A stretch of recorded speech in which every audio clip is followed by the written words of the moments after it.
Jesus Cristo, vivo e ressuscitado, vos dê a sua paz, Ele que é verdadeiro Deus e verdadeiro homem.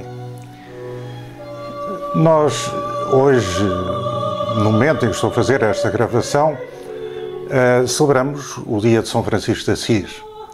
São Francisco de Assis é conhecidíssimo por diversas razões. Talvez a primeira, nos dias de hoje, seja por ser o patrono ou padroeiro dos ecologistas. Assim foi proclamado pelo Papa João Paulo II, não por iniciativa da própria Igreja, mas por um pedido que brotou um bocadinho do mundo inteiro, de todos os movimentos que se dedicavam à defesa da natureza. E, de facto, São Francisco tinha uma relação formidável com todas as criaturas, compôs o Cântico do Irmão Sol, que é considerado hoje desde há muito, é considerado uma obra-prima da poesia italiana.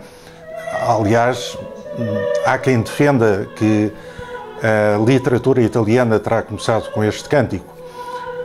Creio que era de Chesterton, dizia que São Francisco de Assis era o mais poeta de todos os santos e o mais santo de todos os poetas.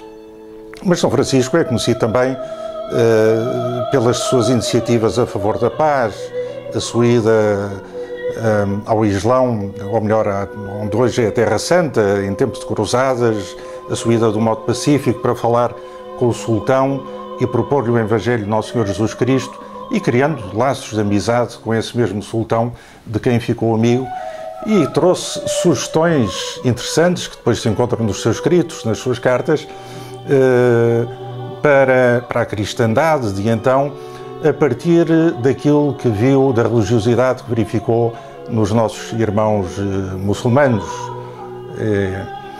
Mas São Francisco é conhecido principalmente pelo amor à natureza e pela capacidade de se relacionar com todas as criaturas, racionais e irracionais, e esta capacidade de reconciliar e de ser pacífico e de não guerrear, mas propor tudo com grande humildade e com grande simplicidade. Ele que também é muito conhecido pelo seu desprendimento, pela sua pobreza, pela vida ascética e dura que levava, talvez seja menos conhecido pelo aspecto mais essencial ou mais fundamental da sua vida, do qual brotaram todas estas outras realidades e muitas outras que aqui não referi. E essa principalidade tem a ver com a pessoa de Jesus Cristo. Em São Francisco há, em determinado ponto da sua vida, um encontro, há um acontecimento, e esse acontecimento é o encontro com a pessoa viva de Jesus Cristo ressuscitado, em que ele percebe que o cristianismo não é fundamentalmente uma doutrina ou uma moral, não é de todo uma abstração, mas é Jesus Cristo. E a partir do momento em que São Francisco tem esse contacto vivo com Jesus Cristo ressuscitado, a sua vida de facto transforma-se. Ele era um folgazão, era considerado o grande líder da juventude de Assis, oferecia grandes banquetes, o seu pai era muito rico, participou nas guerras entre cidades, entre Assis e Perúgia, construiu muralhas, esteve preso, teve uma vida, digamos assim, atribulada e cheia de aventuras.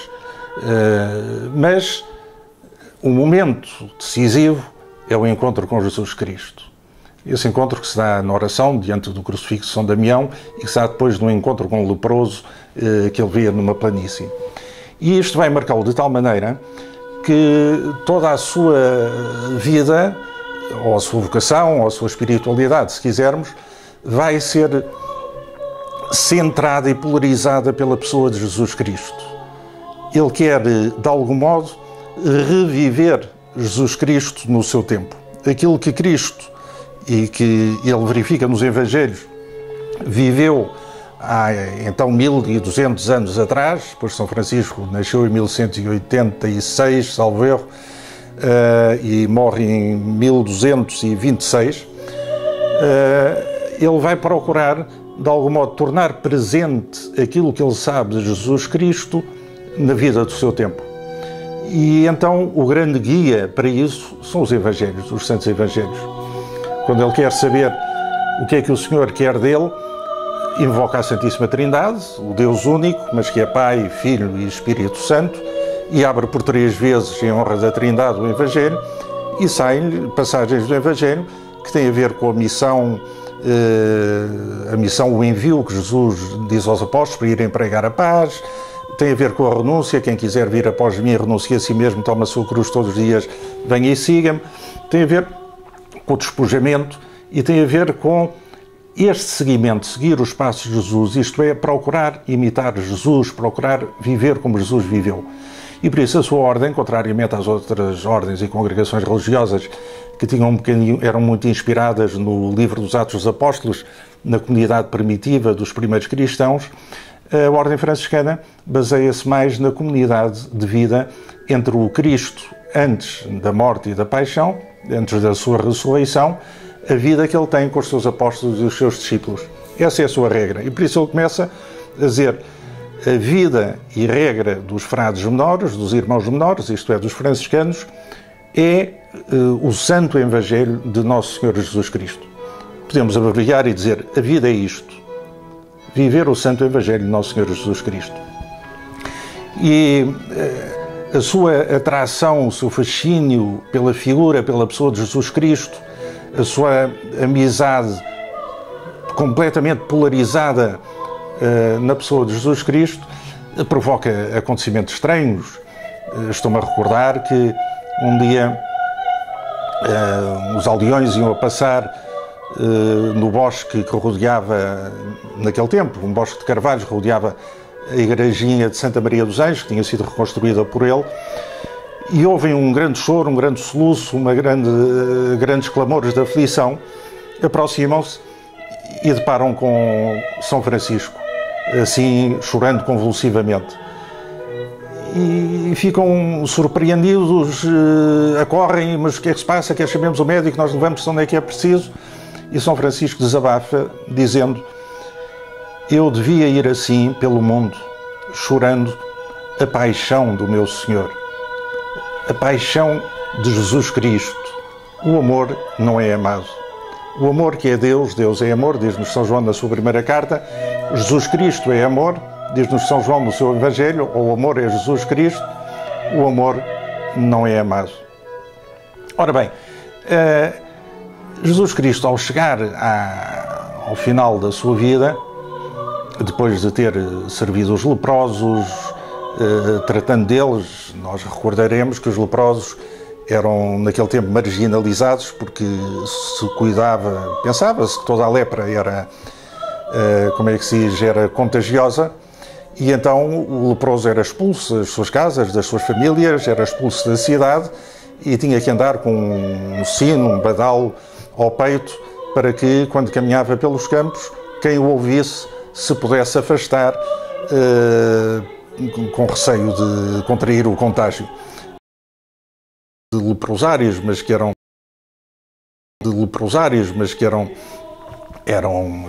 pardigueiros, túrios, paupérrimos e com uma falta de higiene muito grande, e sem gente que propriamente cuidasse destes irmãos doentes. São Francisco, num encontro que teve com o leproso, já referi atrás, ele ia a cavalo numa planície. O cavalo naquele tempo, em Itália, era uma coisa que só as pessoas muito ricas tinham, e ele tinha horror aos leprosos, tinha horror mesmo, tinha um pavor dos leprosos, tanto que dizem os seus biógrafos que quando passava a 2 km de um leprosário tapava o nariz com receio que lhe chegasse o mau cheiro, o pirete, o fedor daquela carne corrompida. Mas aqui ele ia a cavalo e de repente depara-se com um leproso e esporeia o cavalo em fuga, mas subitamente recorda-se que nas orações que tinha o Senhor dizia: Francisco, aquilo que até agora te era amargo, aquilo que até agora te fazia triste, que te deprimia, se tem que transformar em doçura, há de se transformar naquilo que realiza e te faz feliz. E tudo aquilo que te era doce, tudo aquilo que era uma alegria para ti, se vai transformar em amargura. E ainda meio confuso, puxou as rédeas ao cavalo, voltou para trás, desceu do cavalo, abraçou o leproso, beijou o leproso, vencendo-se a si mesmo, e deu-lhe um saco com moedas de ouro que então trazia, e depois, a partir daquele dia, passou a ir para o leprosário cuidar dos leprosos, a quem ele chamava os outros Cristos. E, por um lado, imaginem para os leprosos a alegria que é, por um lado, porque é uma companhia, eles viviam sozinhos, viviam desfigurados, como se já não fossem pessoas, desprezados pelos outros, certamente, de algum modo, a sua autoestima baixava, tinham talvez desprezo por si próprios e principalmente deveriam ter uma fome de ser reconhecidos por aquilo que eram, por serem pessoas. E eis que alguém, um rapaz novo de 24, 25 anos, vai para o pé deles com a alegria exuberante que lhe era característica e começa a tratar deles, começa a lavar as feridas, começa-lhes a arranjar roupas, começa a dar-lhes de comer e assim, diariamente, cotidianamente, com uma coisa continuada e não uma coisa meramente esporádica.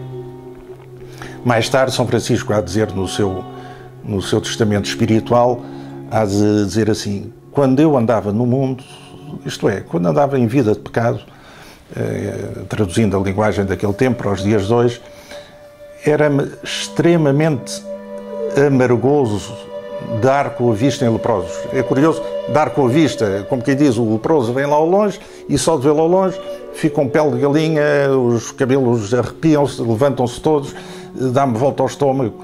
Era-me extremamente amargo dar com a vista em leprosos. Mas um dia o Senhor me conduziu ao meio deles. São Francisco reconhece que aquele encontro, que parecia fortuito com o leproso, quando ele ia a cavalo, foi, de facto, uma circunstância, um acontecimento provocado pelo seu Senhor. Aliás, São Boaventura, quando relata esse mesmo episódio, diz que depois de ter abraçado e beijado o leproso e ter dado o saco com as moedas de ouro, São Francisco de Assis monta ao cavalo, olha em redor, era uma planície e já não viu ninguém. E assim São Boaventura, que em criança foi curado por intercessão de São Francisco de Assis, de uma doença que tinha, portanto, São Francisco de Assis ainda o conheceu o bebê, São Boaventura, neste relato, insinua que foi o próprio Cristo que apareceu a São Francisco. E São Francisco dá-nos razão no seu testamento ao dizer: quando eu andava em pecados, era-me extremamente amargo dar com os olhos em leprosos. Mas um dia o Senhor me conduziu ao meio deles, com eles usei de misericórdia e aquilo que me era amargo se me transformou em doçura da alma e do corpo. Quer dizer, aquilo que me deprimia, aquilo que me entristecia, aquilo que me amargava, isso se transformou na minha realização, na minha felicidade.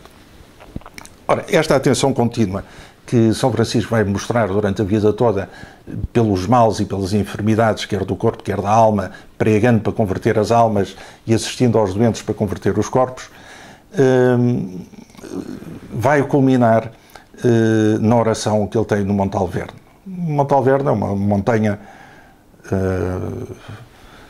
a uns 80, 90 quilómetros de Florença, que lhe foi cedida pelo conde Orlando, um conde que ele tinha encontrado nas suas peregrinações, passou por uma terra, uma terriola onde havia um torneiro. Esse torneio era promovido pelo conde Orlando, que era dono daquelas terras, e tão entusiasmado ficou com a pregação e com a simplicidade de São Francisco, que lhe ofereceu a montanha de Alverne para que ele se pudesse retirar com os seus em oração sempre que quisesse. E São Francisco fazia várias quaresmas por ano nesse Monte Alverne. Várias quaresmas, quer dizer, vários retiros de 40 dias. E pela altura da quaresma de São Miguel, portanto no mês de setembro, ele andava a perguntar-se a si mesmo o que é que o Senhor quereria dele. O que é que Deus quereria dele? E como sempre, abriu, depois de ter invocado o Deus Pai, o Deus único, mas Pai, Filho e Espírito Santo, abriu por 3 vezes o Evangeliário. E o que saiu foram 3 passagens alusivas à paixão de Jesus Cristo. Ele então compreendeu que assim como durante toda a vida tinha procurado configurar e conformar a sua vida à vida de Jesus, agora que a idade já ia mais avançada, embora tenha morrido novo, com 40 e poucos anos, mas na Idade Média também não se durava muito mais tempo, ele percebeu que agora era tempo de uma configuração total com o fim da vida de Jesus, com a sua paixão. E então fez duas orações que à primeira vista são extremamente temerárias e ousadas, atrevidas. A primeira oração é: Senhor Jesus,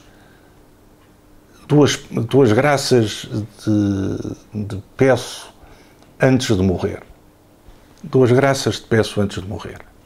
A primeira é que me seja dado, tanto quanto é possível a um ser humano, me seja dado experimentar, tanto quanto é possível a um ser humano experimentar, aquelas dores tão atrozes, tão acerbas, tão pungentes que tu padeceste quando a tua paixão e quando a tua morte na cruz.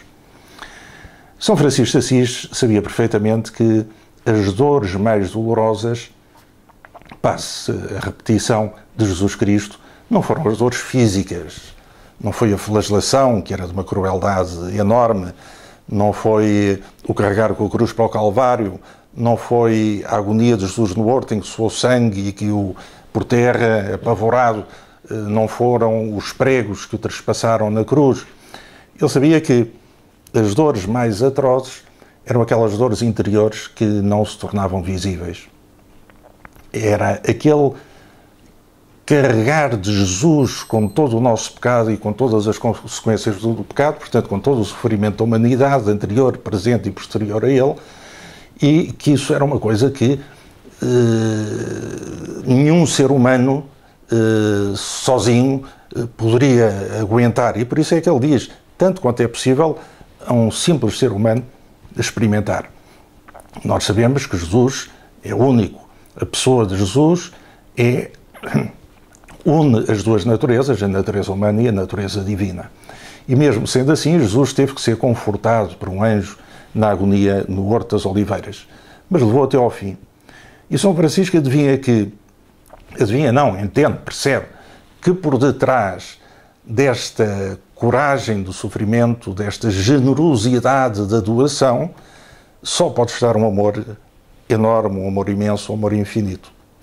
E por isso, a segunda graça que pede é que, tanto quanto seja possível sentir, que o Senhor lhe conceda a graça de sentir esse amor imenso que o levou a também a loucura para nos salvar e para nos redimir.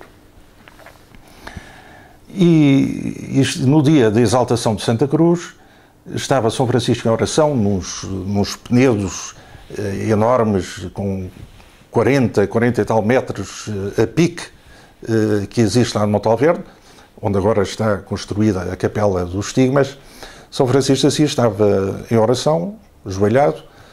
O seu grande amigo, Frei Leão, que era padre, estava ali perto, discretamente, vendo o que se passava, admirando aquele espírito de oração de São Francisco. E São Boaventura e os outros biógrafos descrevem uma coisa absolutamente prodigiosa e espantosa. Aparece um homem crucificado em forma de serafim. Serafins são aqueles anjos, a mais alta jerarquia dos anjos. A palavra serafim significa aquele que está abrasado em Deus, abrasado no amor de Deus. Como o querubim significa aquele que está na presença de Deus, captando aquilo que Deus revela de si, de algum modo. Por isso se diz que São Tomás de Aquino é querubim e se diz São Francisco de Assis que é serafim. Porque São Tomás de Aquino é a inteligência posta ao serviço da verdade e São Francisco de Assis é o amor posto ao serviço dessa mesma verdade, que é amor, que é a verdade, que é Deus, que é amor. Ora, o serafim é representado na Sagrada Escritura como tendo 6 asas. E diz a descrição que a São Francisco apareceu o serafim, 2 asas se elevavam, 2 asas se estendiam para os lados e 2 asas cobriam da cintura para baixo. E que o homem era crucificado, portanto, seria o próprio Cristo que aparecia sob a forma de serafim. E que das chagas, dos estigmas do homem crucificado, saem 5 relâmpagos, do lado das mãos e dos pés, que se imprimem na carne de São Francisco. A partir desse momento, isto foi em 1224, São Francisco de Assis fica com uma ferida no peito, que frequentemente e periodicamente deita sangue, e nas mãos e nos pés fica com pregos formados como que da própria carne, da cor do ferro escuro, em que se vê a cabeça do prego na palma das mãos e nas costas das mãos se vê o bico saído e retorcido, e assim também nos pés.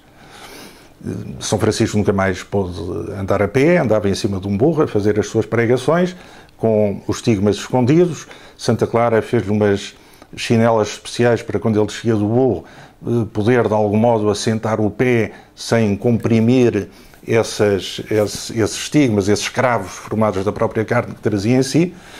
E depois de morrer, em 1226, muita gente que tinha ouvido dizer, mas que não acreditava, médicos, cirurgiões, gente simples e também gente da alta hierarquia da Igreja, puderam vagarosamente examinar o seu cadáver e verificar que de facto aquilo era verdade. Esta coisa que nos impressiona, impressionou ainda mais aquela Idade Média, de tal maneira que chamavam a São Francisco de Assis o outro Cristo. Quer dizer, como que Cristo tinha vindo de algum modo de novo àquele tempo para chamar os homens à salvação, à conversão, à penitência, como então se dizia. Mas isto significa que quer dizer, estes cravos exteriores são um sinal visível da transformação invisível operada no espírito de São Francisco de Assis. Estava totalmente conformado e configurado com o seu Senhor Jesus Cristo. Este foi como que, poderíamos dizer, o selo que Cristo põe sobre aquele homem a dizer: essa vocação é verdadeira, a sua vida e a sua espiritualidade são autênticas, a sua ordem é uma ordem que eu quero e aqui está o selo. O estigma, quando se fala de estigmas na Sagrada Escritura, significa, de algum modo, a marca que o amo coloca no escravo para que se saiba que o escravo é propriedade sua. Aqui os estigmas da paixão de Cristo, que Cristo imprime no seu servo e grande amigo São Francisco de Assis, significam que São Francisco se deixou totalmente apropriar por Deus. De tal modo que podia dizer, com São Paulo: já não sou eu que vivo, é Cristo que vive em mim. E se ainda vivo dependente de uma natureza carnal, vivo animado na fé no Filho de Deus que me amou e se entregou por mim. Este mistério do sofrimento, este mistério da cruz, é uma coisa hoje pouco falada, pouco meditada, esquecida. Parece que o sofrimento não tem valor, é uma coisa que com a qual se tem que acabar, mas o sofrimento tem sentido. O sofrimento, que é um sofrimento de amor, ou seja, aquele sofrimento que nos advém de não recuarmos diante do amor, de não desistirmos de amar, mas sermos capazes de amar, embora isso nos traga sofrimento, é um sofrimento redentor. O sofrimento da dor pode-se fazer uma oferta de amor pela salvação do mundo, pela conversão dos pecadores, pela santificação dos sacerdotes, pela paz, enfim, para que Deus esteja mais presente no seu mundo. É bom, podíamos recordar o que o Padre António Vieira, o nosso grande jesuíta Padre António Vieira, diz num dos seus sermões: Jesus Cristo nunca fez tanto como quando nada fez.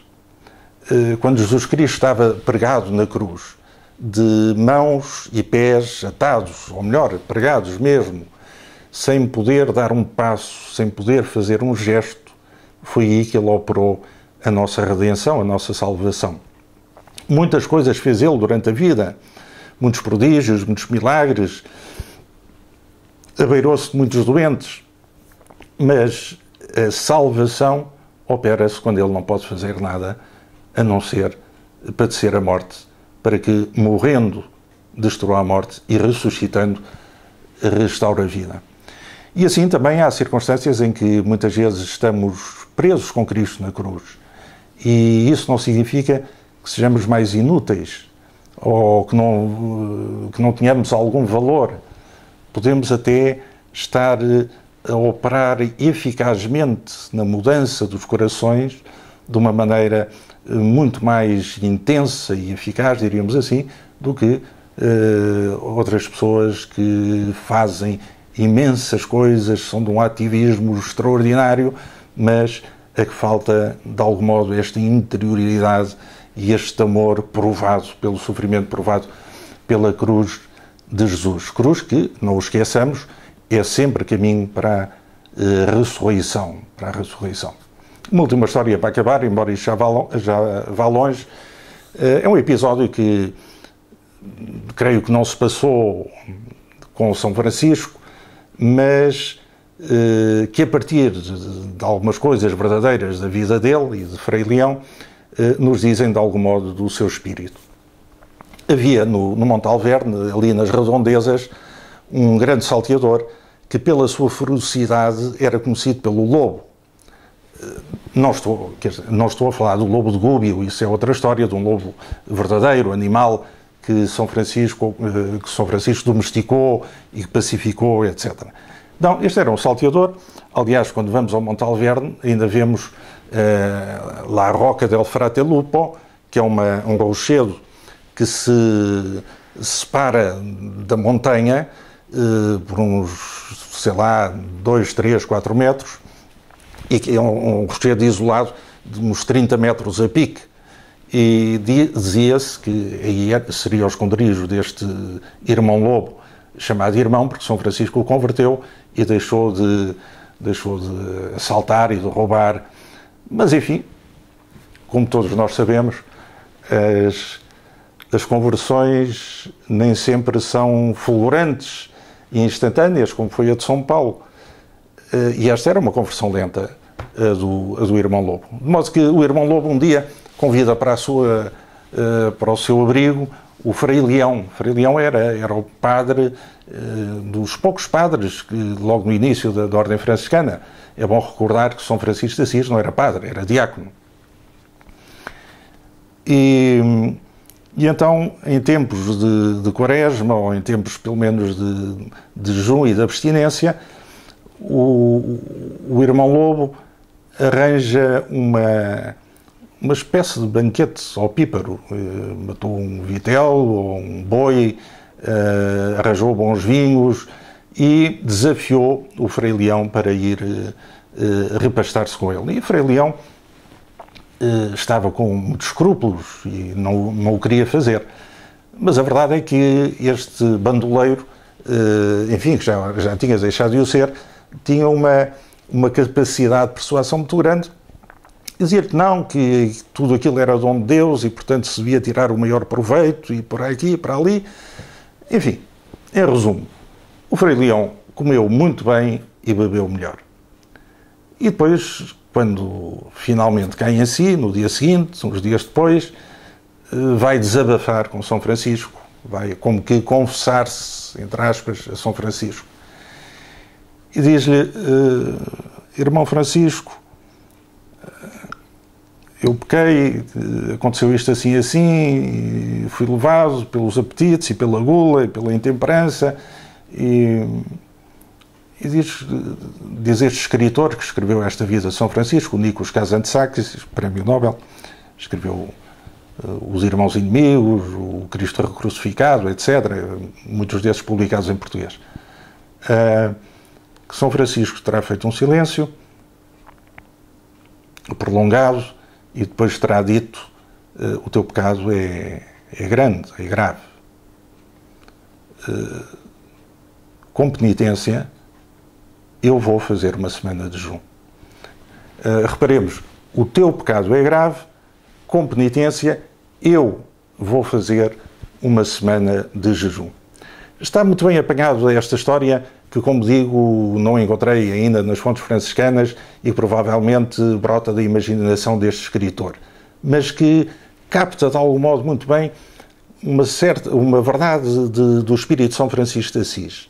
É que se queremos converter os outros, ou se os outros não são santos como podiam e deviam ser, provavelmente a culpa é minha.